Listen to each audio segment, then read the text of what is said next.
लड़ने वाले लोगों की संख्या 85% है और जो लोग अन्याय कर रहे हैं उनकी संख्या 3.5% है। 3.5% लोग 85% लोगों पर अन्याय नहीं कर सकते मगर कर रहे हैं।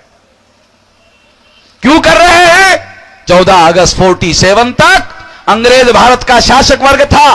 15 अगस्त 47 से ब्राह्मण भारत का शासक वर्ग हो गया। जान लो, 14 अगस्त 47 तक अंग्रेज भारत का शासक वर्ग था। 15 अगस्त 47 से ब्राह्मण भारत का शासक वर्ग हो गया है। और जो शासक वर्ग होता है उसके नियंत्रण में मिलिट्री होती है, उसके नियंत्रण में पैरा मिलिट्री होती है, एसआरपी होती है, सीआरपी होती है, बॉर्डर सिक्योरिटी फोर्स होता है, पुलिस होता है। सारा हथियार बंद दस्ता जो है उनके नियंत्रण में होता है, जो शासक वर्ग होता है। 3.5% लोग 85% लोगों पर अन्याय नहीं कर सकते मगर कर रहे हैं। पुलिस की मदद से, मिलिट्री की मदद से, पैरा मिलिट्री की मदद से अन्याय कर रहे हैं। अन्याय वो अपने बल पर करने की स्थिति में नहीं है। पुलिस को हमारे ऊपर अन्याय करने के लिए इस्तेमाल करती है। इसलिए साथियों, मैं आप लोगों को यह बताना चाहता हूं कि ब्राह्मण भारत का शासक वर्ग है और इस वजह से वो हमारे ऊपर अन्याय कर रहा है। यह बात सही है, एक तथ्य मैं आप लोगों के सामने बता रहा हूं। मगर इस अन्याय को अगर आप रोकना चाहते, यह अन्याय हो रहा है, क्यों हो रहा है? एक और बहुत खास वजह है। वो खास वजह क्या है? शेड्यूल कास्ट के लोग अलग लड़ रहे, शेड्यूल ट्राइब के लोग अलग लड़ रहे, नॉमिनिक ट्राइब के लोग अलग लड़ रहे, एमबीसी के लोग अलग लड़ रहे, ओबीसी के लोग अलग लड़ रहे, मुसलमान, सिख, ईसाई, बुद्धिस्ट, जैन, लिंगायत अलग अलग अलग अलग अलग अलग अलग अलग अलग अलग अलग अलग लड़ रहे हैं। सभी लोग अलग अलग लड़ रहे हैं और अलग अलग लड़ने की वजह से इन सब की पिटाई हो रही। ब्राह्मण इस वजह से इनकी पिटाई कर रहा है। और यदि ये 85% लोग इकट्ठा हो जाए, अगर इकट्ठा हो जाए तो जो ब्राह्मण हमारे ऊपर अत्याचार कर रहे हैं, हम भी ब्राह्मणों के ऊपर अत्याचार करने लायक हो सकते हैं। हम भी ब्राह्मणों के ऊपर अत्याचार करने लायक हो सकते हैं मगर हम अत्याचार करने के लिए इकट्ठा नहीं होना चाहते। हम अत्याचार करने के लिए इकट्ठा नहीं होना चाहते हैं। हम इकट्ठा होना चाहते हैं दुनिया में इंसाफ कायम करने के लिए इकट्ठा होना चाहते हैं, न्याय कायम करने के लिए। और जब हमारे पास हमारे लोगों के नियंत्रण में सत्ता आएगी तो हम कहेंगे ब्राह्मणों के ऊपर भी अन्याय नहीं होगा, उनको भी 3.5% नौकरियां मिलेगी। अगर किसी schedule caste, schedule tribe, OBC के आदमी ने 3.5% का 3.25 कर दिया, उसको सजा हो। न्याय स्थापित करने का काम करने के लिए हम इकट्ठा होना चाहते हैं, किसी पर अन्याय करने के लिए हम इकट्ठा नहीं होना चाहते हैं। इसलिए साथियों, ये परिवर्तन यात्रा है, इसलिए हम लोगों ने निकाली।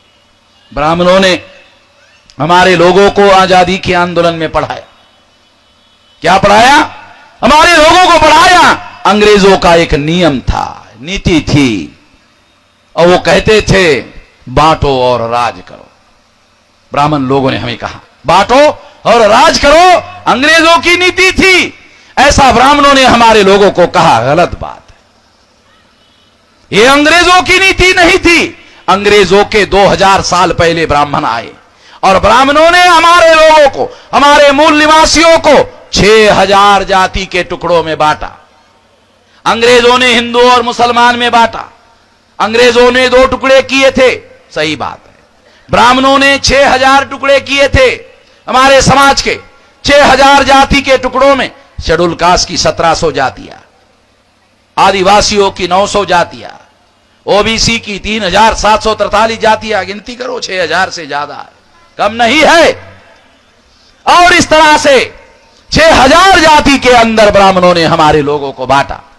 इसलिए मैं आप लोगों के सामने सवाल उठाना चाहता हूं कि अंग्रेज ज्यादा खतरनाक थे या ब्राह्मण ज्यादा खतरनाक है? थोड़ा विश्लेषण करके देखते हैं। ब्राह्मणों ने हम लोगों को 6000 जाति के टुकड़ों में बांटा, अंग्रेजों ने हिंदू मुसलमान 2 टुकड़े में बांटा। तो 2 से 6000 का भागाकार कर लो, 2 से 6000 का भागाकार कर लो। जब 2 से 6000 का भागाकार कर लोगे तो आंकड़ा आएगा 3000। गिनती कर लो, 6 से 2 का भागाकार कर लो तो आंकड़ा आएगा 3000। इसका मतलब है ब्राह्मण अंग्रेजों से 3000 गुना ज्यादा खतरनाक है। गिनती करके बता रहा हूं, काल्पनिक बातें नहीं कह रहा हूं, तुम भी करके देख लो। ये ब्राह्मण अंग्रेजों से 3000 गुना ज्यादा खतरनाक है, इसलिए जमाया है। इसलिए साथियों, हम लोगों को ब्राह्मणों ने 6000 जाति के टुकड़ों में बांटा। आज तक किसी ब्राह्मण ने यह नहीं कहा कि नहीं बांटा, क्योंकि मेरे पास ब्राह्मणों के ग्रंथों के डॉक्यूमेंट्री एविडेंस है। मनुस्मृति में कौन सी जाति कैसे बनती है लिखा हुआ है, सारा का सारा लिखा हुआ है तो ब्राह्मणों के द्वारा। और मनुस्मृति का लिखने वाले ब्राह्मण का नाम था सुमति भार्गव, भृगु गोत्र का ब्राह्मण था। मनुस्मृति लेने वाले ब्राह्मण का नाम था सुमति भार्गव, भृगु गोत्र का ब्राह्मण था। उसने लिखा और उसमें जातियां कैसे बनाई जाती हैं वो लिखा हुआ है। सबूत के साथ बोल रहा हूं, काल्पनिक बातें नहीं है। ब्राह्मणों ने जातियां बनाई, ये हमारा कहना है, डॉक्यूमेंट्री एविडेंस हमारे पास में, इसके आधार पर ये बातें कह रहा हूं। इसलिए परिवर्तन यात्रा का मुख्य कार्यक्रम है जाति के आधार पर। हम बटे हुए लोग नहीं हैं, ब्राह्मणों के द्वारा बांटे हुए लोग हैं। हम बटे हुए लोग नहीं हैं, हम ब्राह्मणों के द्वारा बांटे हुए लोग हैं, बटे हुए लोग नहीं हैं। इसलिए बांटे हुए लोगों को जगाना होगा। पहला कार्यक्रम परिवर्तन यात्रा का, बांटे हुए लोगों को जगाना होगा। और दूसरा कार्यक्रम जगे हुए लोगों को जोड़ना होगा। बांटे हुए लोगों को जगाना होगा और जगे हुए लोगों को जोड़ना होगा। और जोड़े हुए लोगों से शक्ति का निर्माण करना होगा।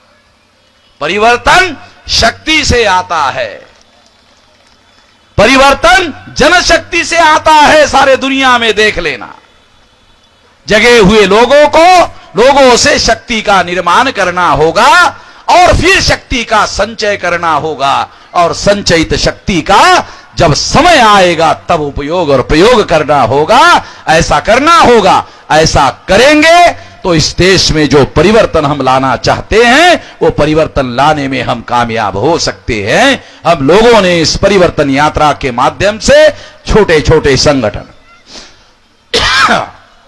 माइक्रो लेवल के संगठन, मध्यम लेवल के संगठन और बड़े लेवल के संगठन, अगर हम एक तहसील में 50 संगठन इकट्ठा कर ले तो 5000 तहसील है, 5000 इंटू 50 बराबर 2.5 लाख।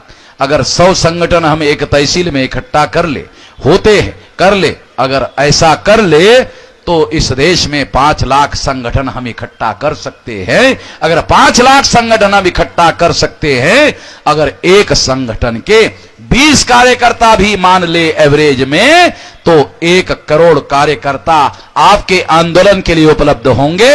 अगर 1 करोड़ कार्यकर्ता आपके आंदोलन के लिए कार्यकर्ता उपलब्ध होंगे और ऐसे हम लोगों को 5 करोड़ लोग जो है आंदोलन के लिए मिलेंगे और 5 करोड़ लोग एक एक परिवार को तैयार करेंगे तो 25 करोड़ लोग इस आंदोलन के साथ जोड़ने में हम कामयाब हो सकते हैं। ऐसा करना होगा। ऐसा करने के लिए मैं आप लोगों को अनुरोध करता हूं कि अपने अपने तहसील में, अपने अपने जिले में इस तरह से प्रयास करने का काम करो। क्योंकि ब्राह्मणों ने हमारे लोगों को 6000 जाति के टुकड़ों में बांटा, मगर हमारे पढ़े लिखे लोगों ने 6 लाख संगठन में बांटा।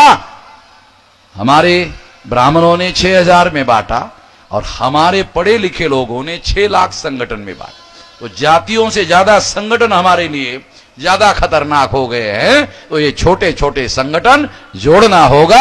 नहीं जोड़ेंगे तो इससे हमारा सत्यानाश हो रहा है, इससे हमारा संगठन का बिखराव हो रहा है। इसको करना होगा। ऐसा करने के लिए आप साथ सहयोग करोगे, इससे विशाल आंदोलन खड़ा हो जाएगा, इससे जन आंदोलन खड़ा हो जाएगा और इस जन आंदोलन से हमें इसमें आजादी मिलेगी और आजादी मिलेगी, हम खुद मुख्तियार होंगे।